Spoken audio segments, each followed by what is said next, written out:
If I had to use one word to describe Jujutsu Kaisen's final arc, it would be momentum. Some of the most insane amount of momentum that I have ever fucking seen, both inside and outside of the manga. After a bit of a controversial time skip, Shinjuku Showdown starts off with one of the biggest fights to ever come out of a story in Gojo versus Sukuna, literally breaking the internet week after week, to the point that this was no longer just a fight, it was an event. And as soon as that fight ends with Satoru Gojo's untimely death, which calling it controversial would probably be an understatement, we got one of the most insane gauntlet runs that we've ever seen in Sukuna versus everything that Jujutsu Society has to offer. Yuta and Rika, Higuruma, Maki, Choso, Kusakabe, fucking Miguel, and of course the main man himself, Yuji Itadori, all trying to take down this one behemoth of a being. And Gege, the guy known for being absolutely unhinged with his characters, even went as far as to bring back Todo and Nobara, making this pretty much objectively the most insane arc JJK has produced. And you're probably wondering, what did all of that insane amount of momentum lead up to?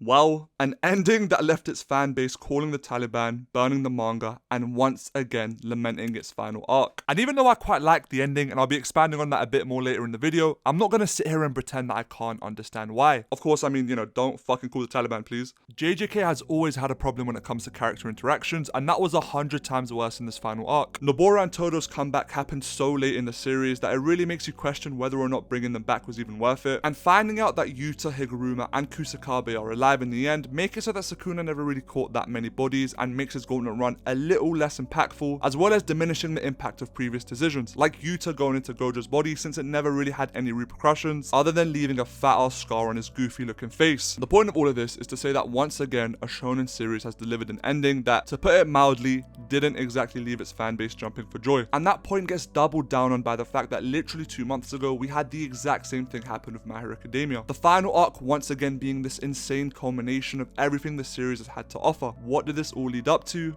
Fucking McDonald memes. Fucking McDonald man.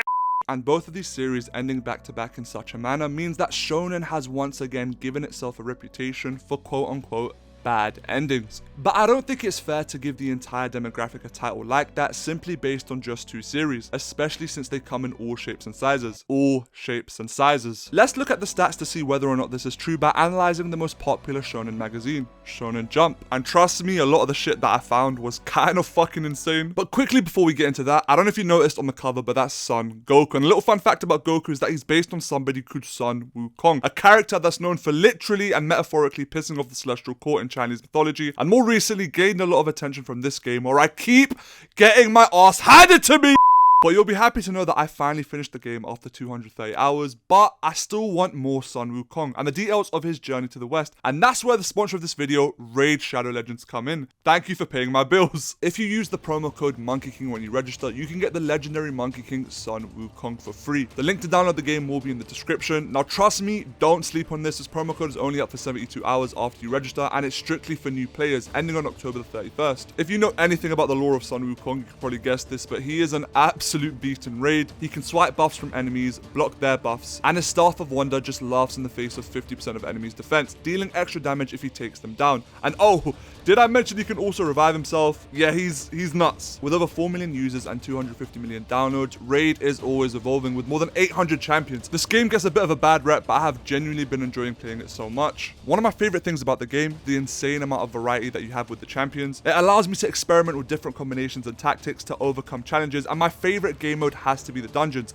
Facing off against powerful bosses really puts your team to the test and keeps gameplay engaging. And if Chinese mythology isn't your thing, Norse mythology will have you hooked. Raid is kicking off one of its biggest events, the Asgard Divide, from August 21st to November 22nd. You'll have a chance to collect your legendary champions, Loki, Thor, Odin, Freya, and you can even grab Loki for free by logging in for 7 days until October the 23rd, with even more goodies available. And don't miss your shot to battle Odin in the event dungeon. Dive into the madness of Asgard Divide. Click my link or scan the QR code to score your first legendary champion for free. And after downloading with my link, don't forget to use promo code Monkey King to get the legendary Sun Wukong for free. Come and find me or join my clan under the name Uncle Huss, and let's conquer Raid Shadow Legends together. And with that out of the way, let's get back to the video. Since 2010, there have been roughly 30 series that have been introduced into Weekly Shonen Jump, of course removing all the ones that got thrown straight into the bin. And of all those 30 series, 16 have been lucky enough to actually get a foregone conclusion. Now I want you to take a guess as to how many of these series had quote unquote bad endings. Now, bad is a very subjective word, but in this case, it means being a conclusion that was heavily criticized by a huge majority of his fan base, similar to how I described the reaction to JJK and MHA's ending, even though it might not be as extreme. So 20%,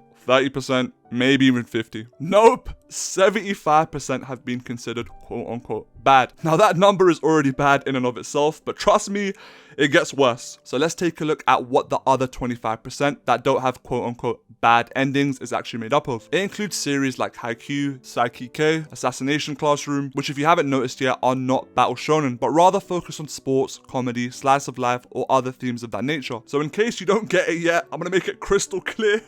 100% of completed battle shonen created in the last 13 years has had bad endings. Series like Demon Slayer, Food Wars, yes it counts, Dr. Stone, and now My Hero Academia and Jujutsu Kaisen are the most popular examples of this. But remember, this is just series that started serialization after 2010. If we add in all the series that just ended after 2010, meaning it could have started way before, it becomes even more fucking insane. Series like Naruto, Bleach, and Toriko make it so that nearly every single battle shonen from Jump that has ended in the last 14 years has been quote unquote bad, or at the very least, not generally perceived as good. And going outside of Jump to other magazines, this trend continues even further. Series like Attack on Titan, Jigoroku, and Tokyo Revengers make it evident that there is clearly something going on here. Why are these endings never enough to be considered good? Initially at least. But, you know what?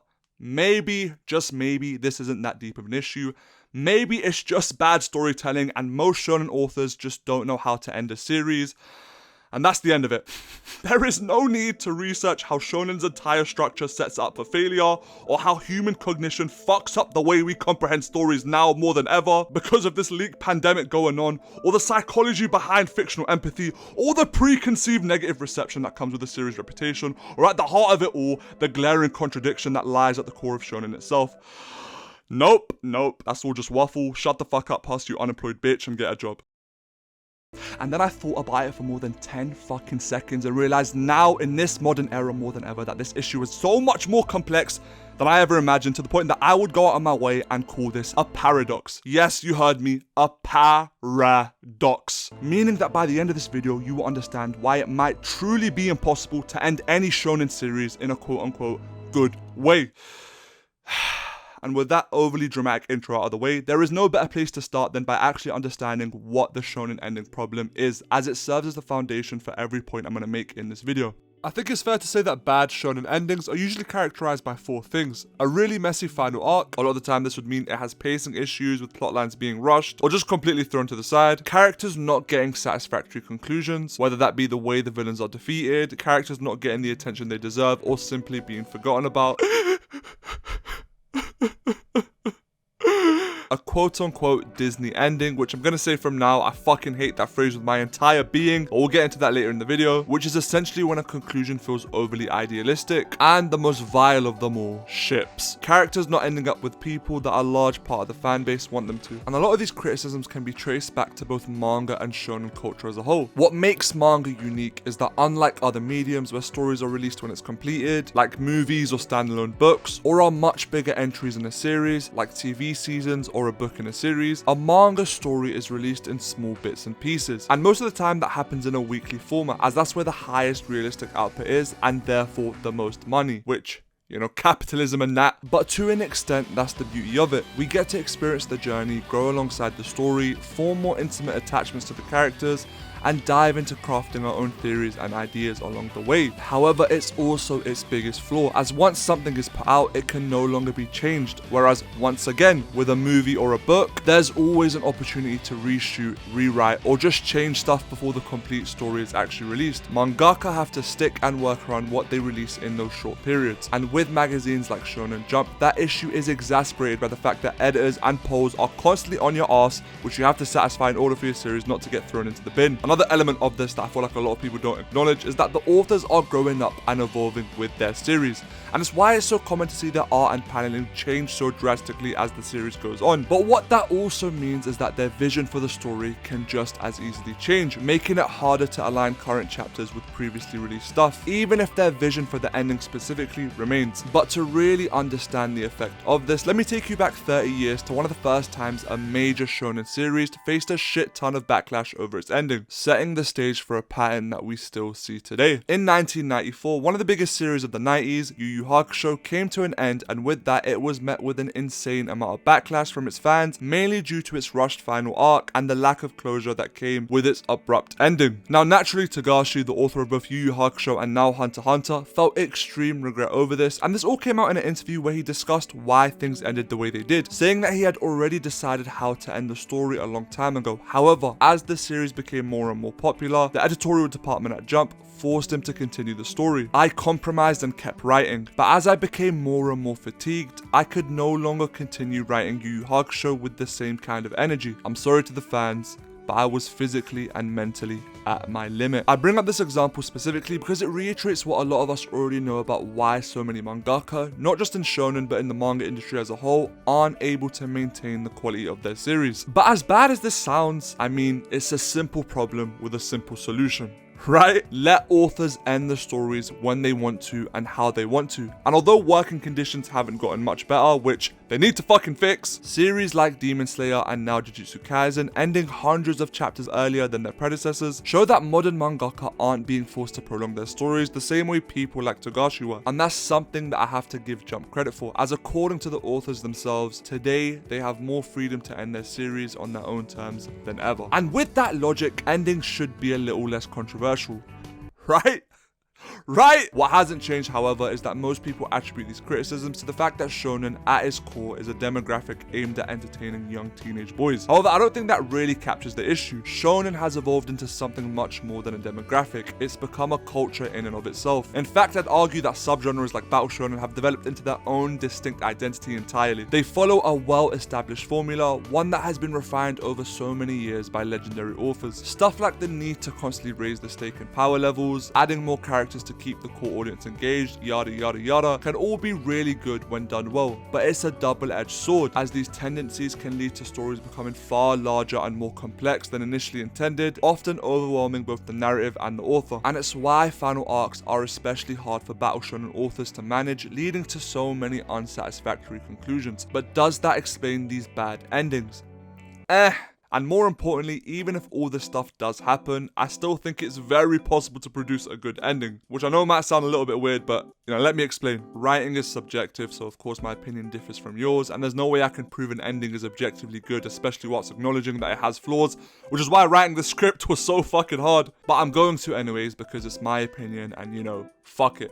I think one fair way to judge how good or bad an ending is to see how well it ties up its themes at the end of the story, and ultimately how it's presented. And a primary example of a series that's able to do this, even with all the struggles of being a shonen author, to me, is Bleach. Have you seen that meme of like the anime and like the circles around its plots, and like how some has like separated circles and like yada yada yada? Well, the one that has like a million different circles connected in the middle, that's Bleach to me. Bleach has a reputation for being the worst of the big three, and with that, all the criticisms I've mentioned in this section: a rushed conclusion, messy final arc, unsatisfactory character conclusions, ships, and a Disney ending, yada yada yada. Kubo himself has straight up said that he was burnt out and forced to extend the series on numerous occasions, like Togashi. And with that, when deciding to read it last year, I went into it with insanely low expectations, but instead I was blown away by how good of a series it was, and more specifically, just how coherent the thematic structure of the series was from beginning all the way till the end. Bleach's story revolves around two main themes: to constantly move forward when faced with the imminent truth that death brings, something that Kubo establishes from the moment Ichigo saves Ruki and his family after his mother's death, and self-actualization, to truthfully and proudly stand by yourself and your own ideals. It's rare to see a story that has such a strong thematic backbone even outside of shonen. Almost everything in the story always ties back to those two core themes. And linking this back to the series ending, at the start of the story it's heavily implied that if Ichigo was to meet Iwatch, the final villain in the series, he would have very much agreed with his goals of creating a deathless utopia, as at that point in the story he hadn't accepted his circumstances surrounding his mother's death, and in turn himself. And every character follows that same pattern that Ichigo and his mother's death establishes: Orihime and her brother, Uryu and his grandfather, Rukia and Shiba, etc. And alongside the characters, every arc builds up to this ending by expanding and reinforcing those themes. Soul Society establishes that you need to do things for yourself and because you know it's the right thing to do, not necessarily for others, with the main cast and the Shohei 13 having to defy old traditions in favor of their own ideals and beliefs. And with the recontextualization that the Zanpakuto is simply an extension of your soul later in the series, we see that strength and fights revolve around that very theme moving forward. Who is more sincere to themselves and their own ideals? The Arrancar arc, as flawed as it is, expands on that further, showing that you have to completely accept all parts of yourself, even those others around you would typically consider bad. With Ichigo's hollow side coming out in full force throughout the saga, something that he tries to suppress constantly, but by the end of that very long arc, he comes to terms and accepts himself wholly, even the parts of himself he can't comprehend, grasping enlightenment despite not having total awareness. All of this builds up to the Aizen fight. Aizen is somebody who lies and manipulates constantly, unable to come to terms with what he truly wants, somebody to relate to after being isolated by his immense power,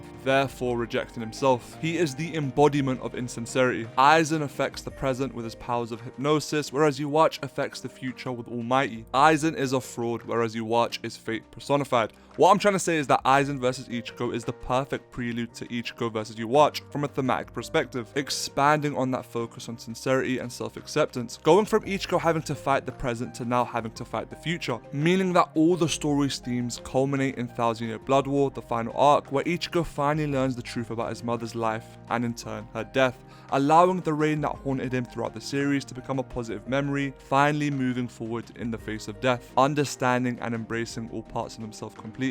The blade is me. Yuwatch is the perfect test for this because he wants to erase the concept of death, and Ichigo beating him is him literally breaking the strings of fate.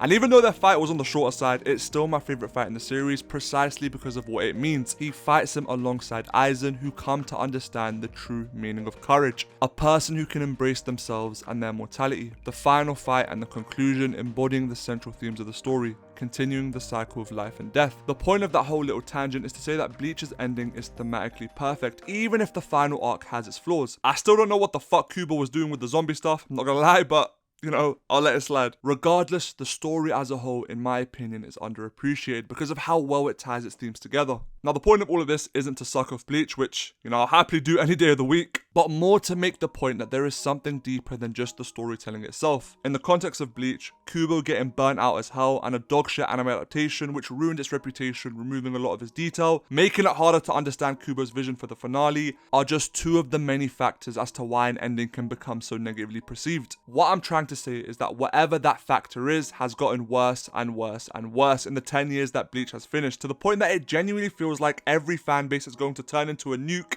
every time a chapter releases, let alone when a series fucking ends. Because my god! And to understand this, we need to look at one of the most prevalent issues in not just manga, but media as a whole, the leak epidemic. Going back to that weekly culture I mentioned, when you combine it with a series that has the type of insane momentum that JJK has, both inside and more importantly for this section, outside of the manga, you get fans that are so desperate to see what happens next. And eventually that desperation explodes into a vile online culture. And a big part of that are people leaking the manga way earlier than they should be. And once again, it's way bigger than shonen at this point. If there is a piece of media that has more than 10 fans out there, there is a high likelihood that a loser with nothing better going on is going to leak that shit. And this issue has been around for a while. My earliest memory of this was Naruto chapters being leaked, but I feel like it's fair to say that it has become way worse now more than ever. Just the other day, Netflix had their entire catalog leaked. Do you know how insane that is, right?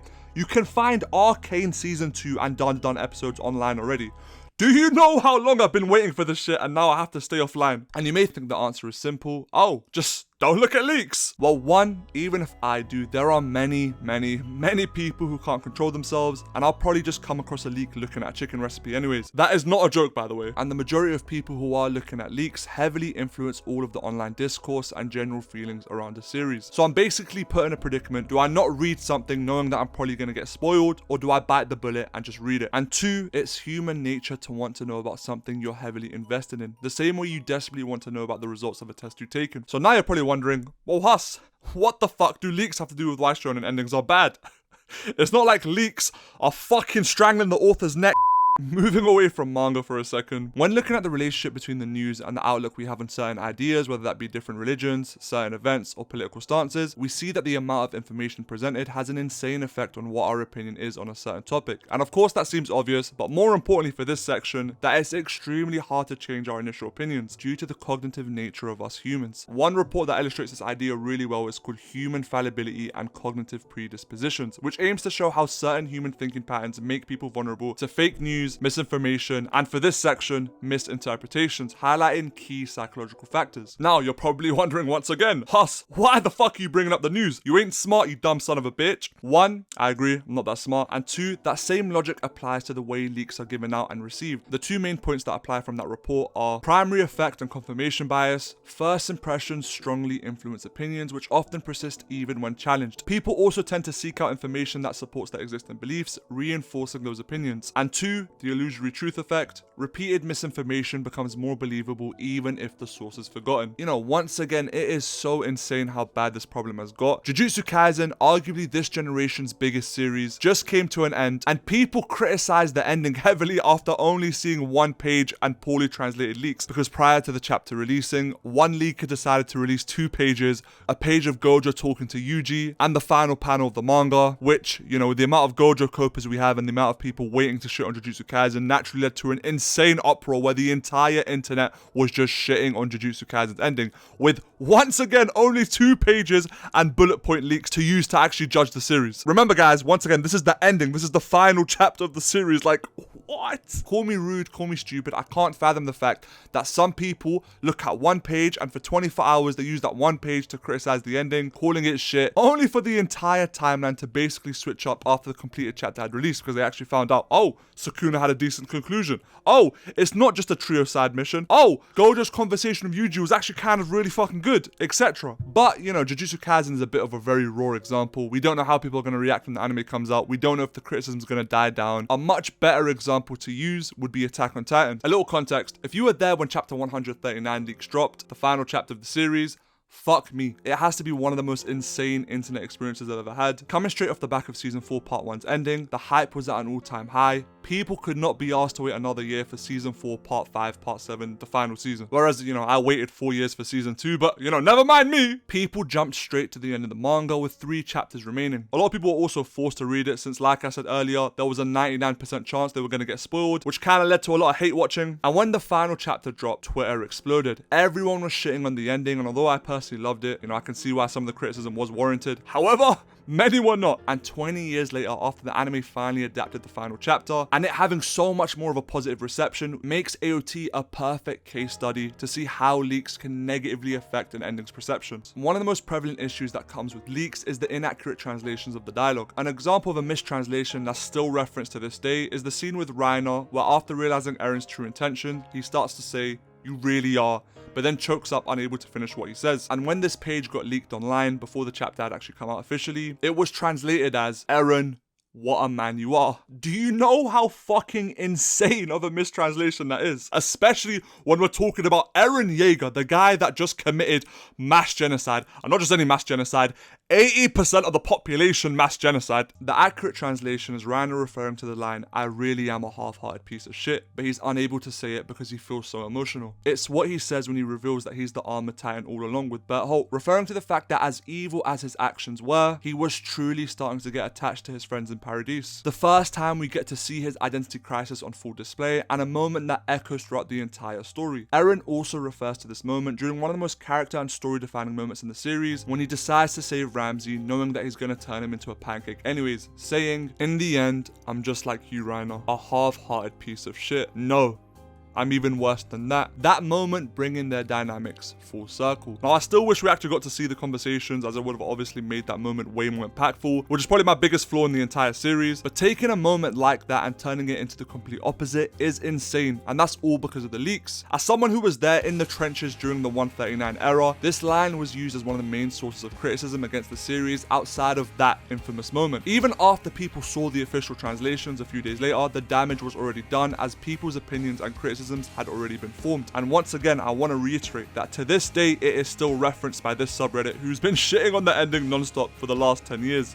At least. Yeah, it's like, Eren, cry, okay, bad joke, sorry. And if we refer back to that report, we understand why a combination of the illusory truth effect plus primary effect and confirmation bias make it so that it's clear to see that first impressions of the leaks and the constant misinformation clearly influence discourse and view of the series. And this isn't helped by the fact that we can't give a risk assessment to those leakers. Every now and then we get these big leakers who clearly have a biased dislike towards the way a series turned out, pushing that view through the way they leak the story. Now once again, there is nothing wrong with having an opinion, but just like the journalists who write the news, people in a position of power have a responsibility to provide honest and unbiased information, and a random guy on Twitter can't be held accountable for that. And the way leaks are given in bullet points, poorly translated text, and if we're lucky, some rough ass pictures, it's not hard to see why media literacy has gone down the drain in recent years. Recent example, My Hero Academia's ending. Because of a mistranslation, some people think Deku hasn't spoken to his friend in 8 years, when kids, I'm sorry to break it to you, when you work, meeting up with your friends is much harder. But the problem lies in the fact that all of that focus gets put onto that one aspect of the ending, which eventually turns into memes and eventually turns into criticism, instead of actually appreciating the story for what it's trying to say. One of my favorite moments in the entire series actually happens in the final chapter, and I want to express that here since, it's why I make videos.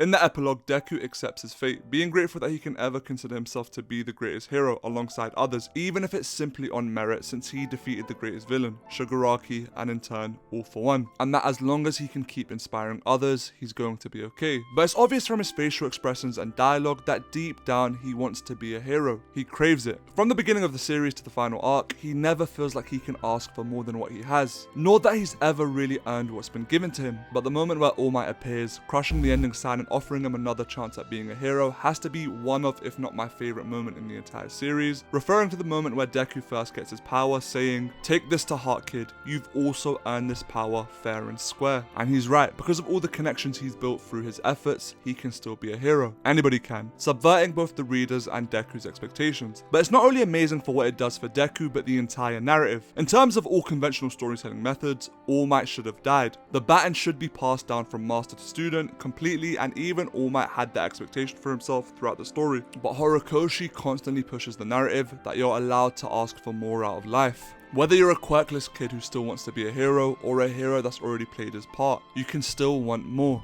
And I find that message to be so beautiful. Now the point of that whole explanation was to say that moments like this get overshadowed by the way leaks present the story to us. Just think about it. When an author's creating a manga, they craft it with the intention of providing a continuous immersive experience, expecting readers to move through the pages in quick successions, not every 5 to 30 minutes. Take this quote by Akira Toriyama, the father of shonen at this point, who says, "Manga is meant to be read quickly, flowing from page to page to feel the momentum and excitement. It loses its impact when taken in small parts or interrupted." Jujutsu Kaisen is obviously another huge victim to this, and even though I'm one to admit that I haven't been a fan of some very recent decisions, Shinjuku Shodown has still been my favourite arc in the series by far, and that's been absolutely sullied, couldn't think of a better word, by leaks. You find out a character dies before even reading the chapter. How does that not sound like it just annihilates the experience completely? It ruins it. But you know what?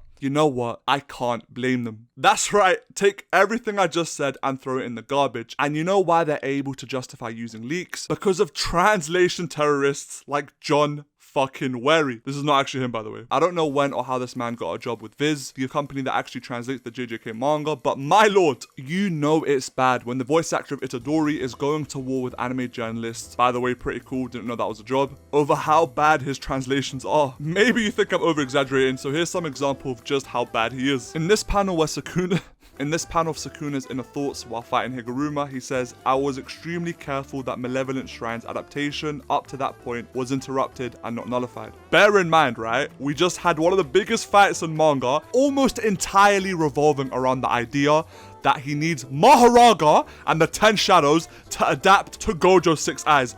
Not Malevolent Shrine. His Malevolent Shrine got taken out in like the first 5 minutes of the fight. That's not even the worst of it, okay? I come back, no matter how many times he or his spirit breaks, I come back. He's fucking talking about Yuji Itadori Why is he saying I? It's he comes back, you dumb fuck. The ability to single-handedly overthrow nations, Satoru Gojo and Suguru Geto both can use cursed manipulation to wield the most grotesque of armies. Apparently Gojo has cursed manipulation. They don't fucking know that. Thank you, John Wary, for letting me know. And it's not even the stuff he gets wrong, it's the small nuance that gets lost with his translations. Calling Sukuna a creepy kid instead of an unwanted child hurts his characterization. Taking the Opapi line away from Nobara's comeback hurts the emotional depth of the series because, you know, she was referencing a line earlier in the series. It was meant to be a heartfelt moment. Nope. Gotcha! That's what you replaced it with. It just turns it into this Marvel-ass series. Nah, I'd win goes to no. Itadori, after Choso just sacrificed his life to save him, comes out of that whole nuke, I guess, by Sukuna, and goes, guys? Anybody? The fuck? Like, what? Why?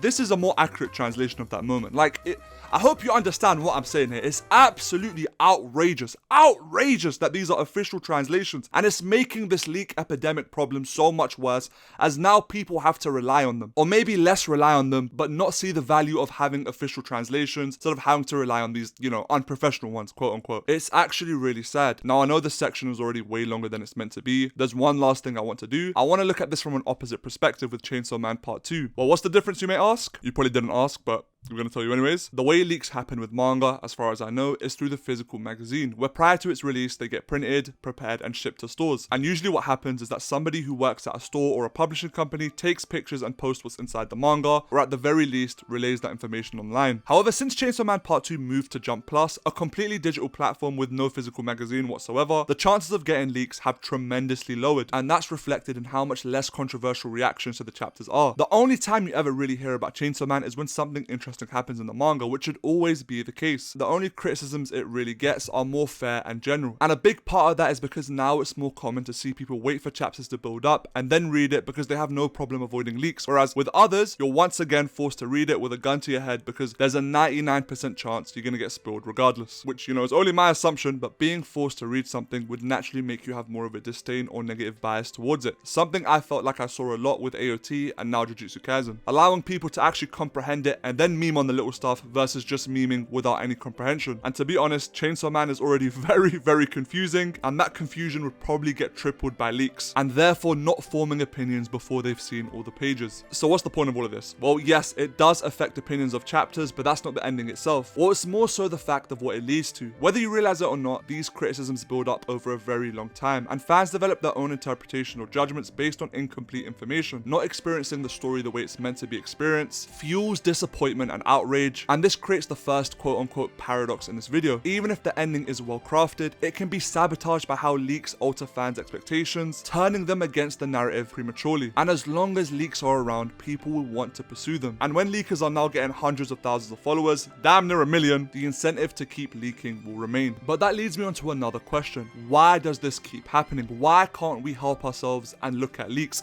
Why does this desperation form to see what happens in the story next, and what leads to this explosion? Well, that's something that can be explained with fictional empathy. If the only personality trait I have wasn't made clear enough already, I love overanalyzing characters to death. Dare I say it's my passion. And I'm happy to say that as anime is becoming more and more mainstream, and has gone far beyond meatheads who love explosions, that is also me by the way, we're seeing more people dive deep into these characters, whether that be through a typical analysis, fan art, fanfics, or whatever the fuck this is. I can't express enough how much of a cool thing that is. But, and a very big but, I am a huge believer in the idea that too much of something good is bad. I found that out the hard way when I had to lose 150 pounds. Having memorials and funerals for characters is kinda batshit fucking crazy. And in the context of this video, what that means is looking so much into a character that you basically create an entirely new one. I'm not saying this in terms of exploring a character's dynamics, symbolism, philosophy, yada, but more so only seeing what you want to see in them and taking that to the extreme. And one of the things I really wanted to explore in this video was why we get so insanely attached to a particular character in the first place. And after a little bit of my own knowledge and research,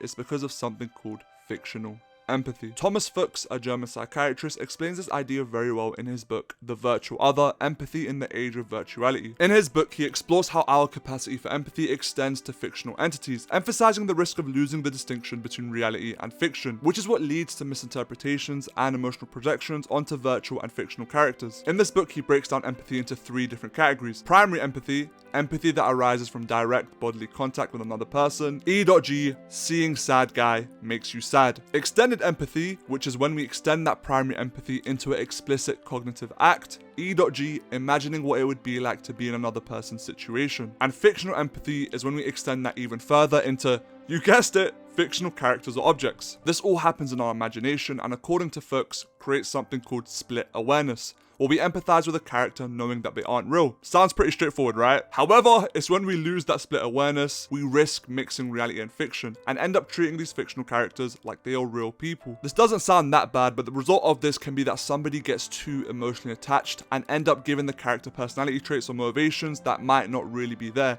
distorting our perception of them. The most common example of this, from what I've seen, is that a fan only looks at one side of it, such as their positive traits, refusing to acknowledge the darker, more morally great aspects of them brewing throughout the story, or the opposite, focusing on the darker traits instead of the positive ones. And it's because we have so much emotional investment in these characters that it's hard to critically look at them, instead assigning qualities that align with our personal feelings or ideals, what we want them to be. Once again, this misinterpretation happens because we lose the awareness that the character is not a real person. I think two really good characters to use as a case study for this would be Satoru Gojo and Eren Yeager. Starting off with Gojo, let's look at what I like to call the infamous Kit Kat incident. Gege's handling of Gojo was criticized heavily, to say the least. Asking the Taliban to assassinate him type of criticism. People were straight up calling his conclusion a character assassination. Gojo would never do this. He wouldn't leave his students like that. Yada yada yada. And I'm gonna be a bit of a prick here and say I truly believe most of the criticism was unwarranted. Outside of a sudden tonal shift between chapters, which I personally thought made the moment better, but I can understand why you think the opposite. If I'm being completely honest, I think chapter 236 might be my favorite chapter in the entire series, because it represents so much for not just Gojo but the entire story.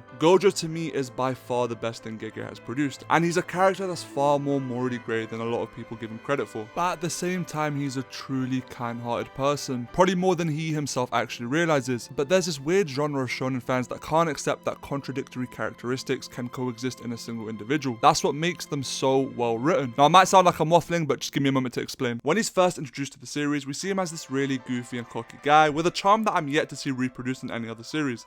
And on top of that, he's one good-looking motherfucker. Abnormally good-looking, to the point that he's kinda ugly. And if you add the fact that he's protecting the kids from the cruelty of the Jujutsu world, it's not hard to see why he became such a fan favorite. But as we slowly get deeper and deeper into the narrative, we see that Gojo is far from just that. Even as strong as he is, he's failed to save people numerous times, especially when it actually mattered. It comes to light that he's been objectified by Jujutsu society since the day he was born, used to maintain order, and that being something he can never truly escape. And most of all, he doesn't feel like a human. And a part of why he wants to raise the next generation is to cure his own loneliness. It's a selfish desire. Selfishness being one of the core themes throughout the entirety of Jujutsu Kaisen. And we do kind of see how he values people without potential less than others. Ultimately, what I'm trying to say is that it's not black and white with Gojo. The trauma he got from Riku's death, the insanity of the Toji fight, and Geto leaving him feeling like an empty husk all lead to a person who feels like he has no real substance. He is someone that wants to affirm his existence in this world. He craves it deep within his heart. And with that, somebody to completely and utterly understand his struggles. And the nature of Jujutsu Kaisen very much being a show more than tell story, never spoon feeding you direct information, means that it only gives us bits and pieces of each character's pasts, so you kind of have to put the pieces together a lot of the time on your own. And that is 100 times more prevalent with Gojo, as after the Shibuya incident, which once again showed a much darker, hollow side of Gojo, and getting sealed for more than 1,000 days, we had all the time in the world to assign all sorts of things onto him. And holy shit, this was the most insane 1,000 days I've ever seen from a fandom. So stuff like people thinking that Gojo is genuinely a father figure to Megumi, when even Megumi himself tells you that he wasn't, just becomes canon to a lot of people.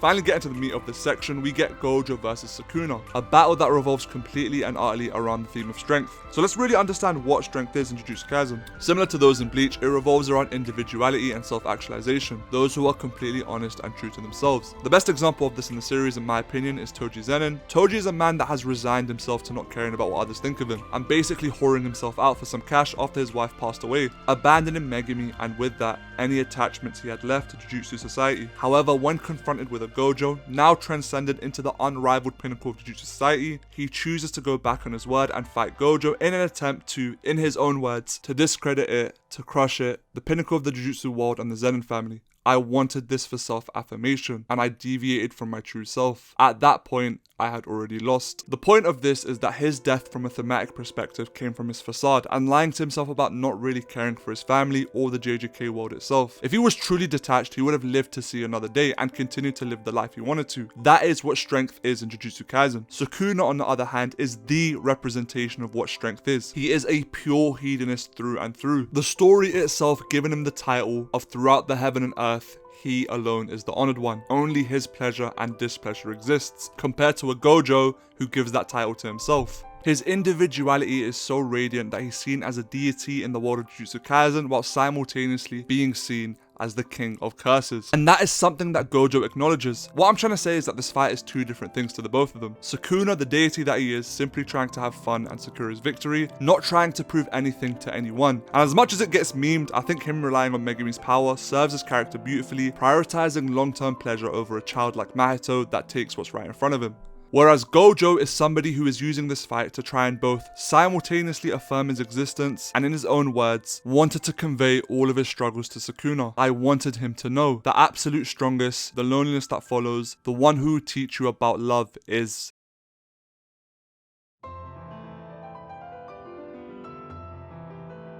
Outside of Gojo's conclusion, one of my favourite moments in the series happens a few chapters later, when Sukuna calls Kashimo, somebody in an identical situation as Gojo in trying to prove themselves to the deity Ryoma Sukuna, greedy, as it highlights the selfish want that both Kashimo and Gojo have. This lack of self-acceptance they both show. Being the strongest is a blessing and a curse, and you have to acknowledge both sides of that. Others love us for our strength, and we respond to that love. And all of this is why I thought Gojo's conclusion was so beautiful. Dare I say the highlight of the series, as it brings his character full circle. We see all perspectives on him and his own individual desires. Nanami who misinterprets him, Geto and his regrets, the principal and this homeless guy, all coming together to finally unburden him of his struggles while simultaneously affirming that he existed. The memories and connections he's made is proof enough, a message that JJK reaffirms in its closing chapters. He is strong because he is Satoru Gojo. His little tricks and annoying personality are all his alone, and Sukuna completely and utterly acknowledges that by simply calling him by his name, unironically being one of the few people in this world that humanizes him. And once again, what's the point of all that? Gojo isn't Meow Meow.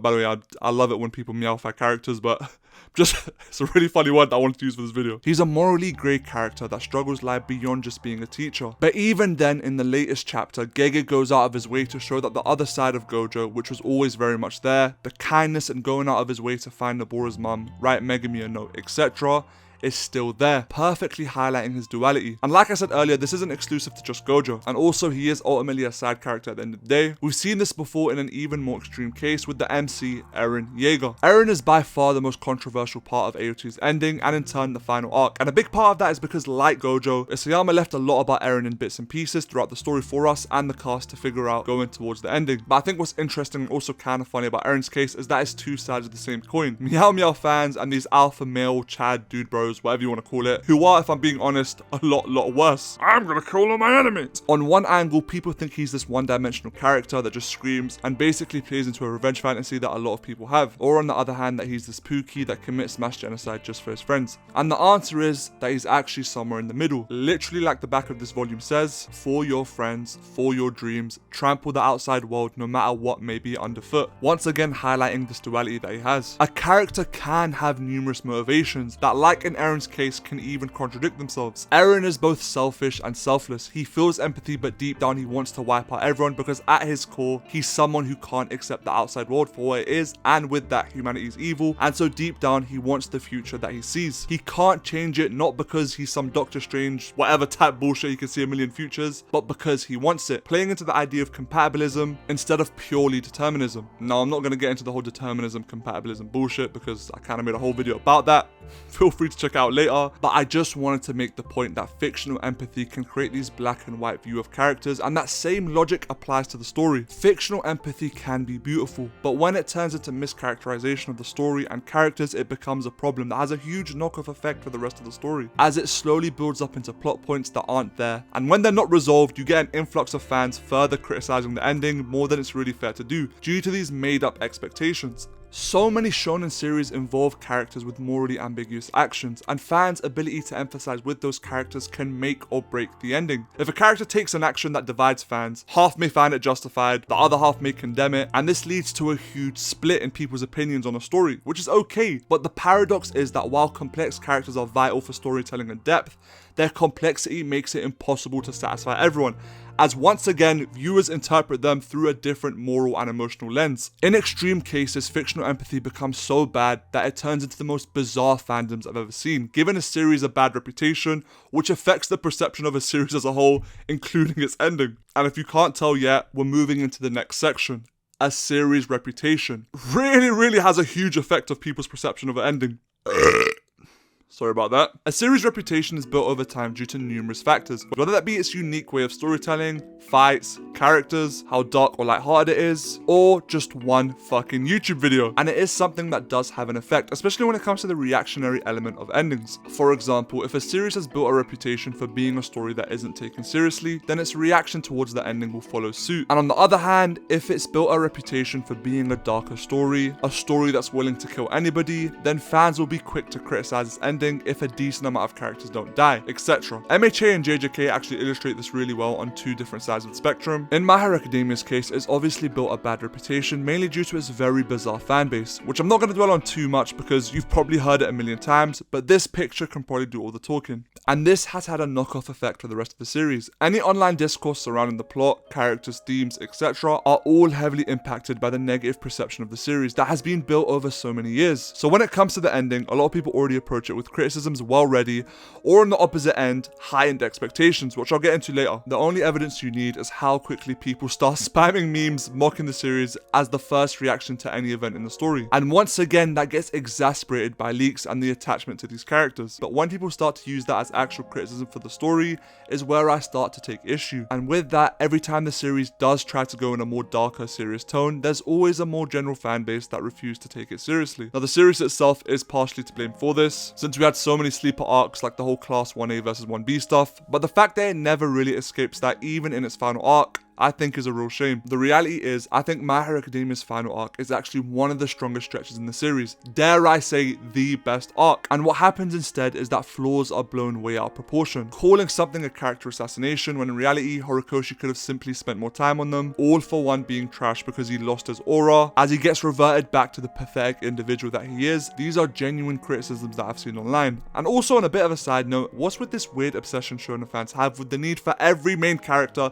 to have a wife and kids by the end of the stories and also be the strongest? And finally, the series not solving all the evil in the world and society's issues at large is bad writing, having an open ending. And it's here where I feel like a contradiction is starting to form that's unique to shonen endings. People want the story to be different and not to follow that same shonen formula, but when it does, it's met with that same criticism that they should have followed the formula instead. And I think this stems from the fact that people want things spoon-fed to them, and that's what keeps so many stories in a box. I think one character that really illustrates why these open endings are so important to a story that tries to look at all aspects of society is Endeavor, one of the best characters to come out of this generation of shonen. Endeavor is a character that is straight away established as being vile for what he did to the Todoroki family, but after a few chapters and a bit of a changed perspective, the story sets it up so it feels like a redemption arc is about to take place. However, what I adore about Horikoshi's writing is that throughout the story, he never lets bygones be bygones. You can't erase what you've brought into existence, and Darby's return encapsulates that perfectly. The past never dies, and the Todoroki family having such a grim ending is reflective of that. Endeavor's been put in a wheelchair for the rest of his life. Natsuo reaffirms the fact that he will never forgive his father, dismissing him from the rest of his life, and Darby only having a short period, maybe just days to live, is all Horikoshi hammering it into our heads that Endeavor's actions aren't fixed and he will always suffer the consequences. And that same logic applies to every other character in the series that's committed pure and utter evil. However, that's not the only message Horikoshi is trying to push. Being saved is more than just keeping somebody alive. It's saving people's hearts. And that's how, as a society, we can move forward in the right direction. And that's how the Todoroki family's conclusion still manages to have somewhat of an optimistic tone to it. Darby will die, and he will never be forgiven for what he's done, but even at the end of his life, even though he himself has no future, Todoroki asking him what his favorite food was managed to save him. The value in that being that you're still reaching your hand out to what's in front of you. And at large, we see that in every part of the final arc, and in turn its ending. Shigaraki managing to maintain his own identity by telling Deku that even Coming to the bitter end, Tomura Shigaraki kept fighting to destroy, managing to still maintain his identity after everything All For One put him through. Toga doing one last good deed, overhauls tears, etc. Ultimately allowing the story to move away from putting the weight of society on one person's shoulders. Because in truth, everyone plays a role, even a grandma on the street. Deku calling everybody the greatest hero is an expansion of that idea. He defeated the greatest villain, which on merit makes him the greatest hero, but still chooses to give that title to everyone involved. But naturally, this isn't enough to satisfy everyone, especially the ones that want that happily married and strongest man in the world ending, especially now that he's no longer eligible to be a hero by profession, which isn't even true by the way, but we'll get to that later. The truth is, an ending like that will never completely be satisfying, even if it was completely flawless, which it's not. It's normal to want to see Deku using One For All and society relying on him like they did for All Might, but that would take away so much from what makes Deku and in turn My Hero Academia so great. Remember my favorite moment in the series that I mentioned would have been completely ruined, because the entire story is trying to prove that a guy without a quirk can be a hero. And going down to the other side, when a series has built a reputation for having a dark tone, it can have just as much of a negative impact. Gege Akutami having built a reputation for not giving a fuck about anybody except Sukuna, which apparently isn't the case anymore, means that when we reach the final stretch and everybody doesn't die, that criticism will be used very heavily against it. So of course the fact that characters like Yuta and Megumi and Higuruma etc. coming back like nothing happened would probably piss off a lot of his fans, since some people were even theorizing that everybody's gonna die at the end of the story, which is once again a very contradictory reaction, since everyone wants Gojo to come back after being turned into a Kit Kat. And this entire fucking arc, one of the main criticisms has been Sukuna has plot armor, which I'm also gonna say props to Gege. I have genuinely never seen a series where everyone wants the antagonist to just be a bitch the way they did for Sukuna, which once again highlights this contradictory element with people's perception for shonen endings, where on one hand they want something different and not quote-unquote Disney-like, but when implemented they revert back to using basic shonen formulas as criticism, which in Sukuna's case I find baffling. He's meant to be the pinnacle of the verse both thematically and physically, so people wanting the fight to end after Higuruma's domain is stupid as hell, and when he does get taken out, people shit on Gege. Once again, it's a lose-lose situation, a paradox. Okay, now I'm gonna put my hands up. I am being a bit stupid on purpose here. There are definitely a lot of fair reasons to criticize JJK's final arc, but that being said, up until chapter 266, I genuinely thought Shinjuku Shodown had the potential to be one of the greatest shonen arcs that we've ever seen, and most of the criticisms I've been addressing in this video really apply to everything before that chapter. It was only after the final 5 chapters of the series were announced that JJK's biggest flaw was finally made clear: unfulfilled potential, whether that be for the narrative or the characters. Now there are lots of examples I can give which would probably take way too long, but the best example I can think of has to be Megumi Fushiguro, a character that I made my first YouTube video about, so he's kind of, you know, dear to me. He's a character that never got expanded upon, whether that be through his abilities like the full domain expansion, which feels like it was practically promised to us at this point, or his relationships with Toji and Sumiki. Sumiki specifically being something that Gege himself expressed regret over. And I don't want to give Gege a hard time because it's clear from his redraws that he was really struggling with surgeries and health, but in the end it's those same shonen problems I mentioned earlier that came back to bite him no longer being able to handle shonen's weekly schedule. But even with all of that, Gege still managed to produce a good final chapter, one that salvaged Sukuna's conclusion, giving the King of Curses a short but very touching send-off, one that showed that even though Gojo lost the battle, he won the war, with his dream coming into fruition right in front of our eyes, and all of this leading to the start of a new cycle, one that protects against malevolent and vengeful spirits. Now this isn't me trying to give Gege the benefit of the doubt, nor is it me trying to justify him rushing the last 5 chapters of the series, but I'm also not going to sit here and call it a bad ending, because I truly don't think it is. And I think everything I just mentioned leads me perfectly onto the final section of this video. So what is the actual shonen ending paradox I've been yapping about throughout the entire video? Well, it's the sum of everything I've just said. The more successful and expansive a series becomes, the harder it is for the ending to satisfy everyone. People want these larger than life finales, yet the pressure on the author often leads to resolutions that feel rushed, forced, or divisive. Furthermore, leaks, reputation, and differing levels of empathy all create an issue, ensuring that whatever the conclusion is, a significant portion of the fan base will feel let down. The more beloved a series becomes, the greater the likelihood that its ending will disappoint a huge part of its fanbase. It's a situation where success itself breeds inevitable dissatisfaction, and therefore we might be past the era where shonen endings can ever fully satisfy everyone. Because now, and probably until the end of time, shonen will be the face of manga. And looking towards the future, it's not looking great. One Piece is the most popular manga of all time, which, looking at the historical data and the points I've made in this video, is very very susceptible to the same negative reaction we always get. It has insanely heightened expectations, triple the amount of anything I've mentioned in this video, so the fact that everyone's probably going to experience this ending through text leaks, and the fact that it has a shit ton of haters waiting for it to fail, all make it so that the future is looking grim, regardless of how well done it is, because once again, it's fighting a losing battle. And looking at up and coming series like Kagurabachi, they have a beautiful fandom which by itself has convinced so many people to start reading it, including myself, constantly pushing for positivity. Shout out to the GOAT, Kagurabachi Brazil. But as nice as this is, it's only temporary, because eventually it will get an anime and it will become popular, especially since the story is already so good, and I doubt we've even hit its peak. But after all of that jarring negativity, in making this video, I feel like I came to one stupidly simple conclusion. It doesn't matter.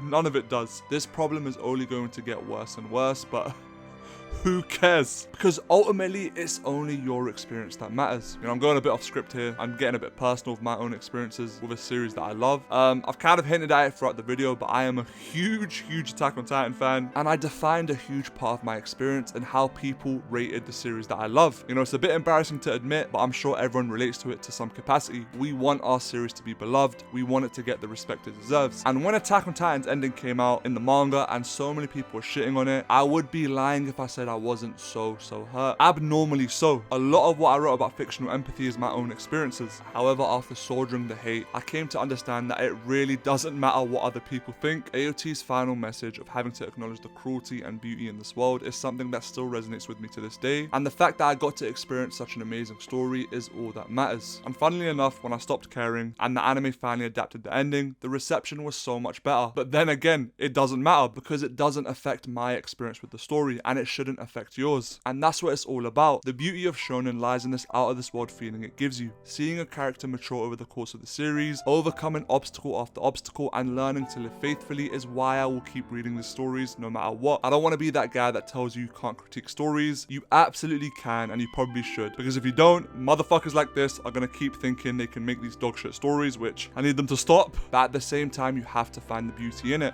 or else you're never going to truly understand the appeal of this demographic. Whether it's learning that you can ask for more out of life, learning that it's those small fleeting moments and memories floating around that give us value, learning to acknowledge both the cruelty and the beauty in this world, and to march forward beyond just somebody's death, and so much more. What I'm trying to say is, no matter how heavily criticized or how quote-unquote bad a final arc or an ending is, you can still find value in it, and that's all that matters. And to me, that's why shonen will always be worth reading/watching.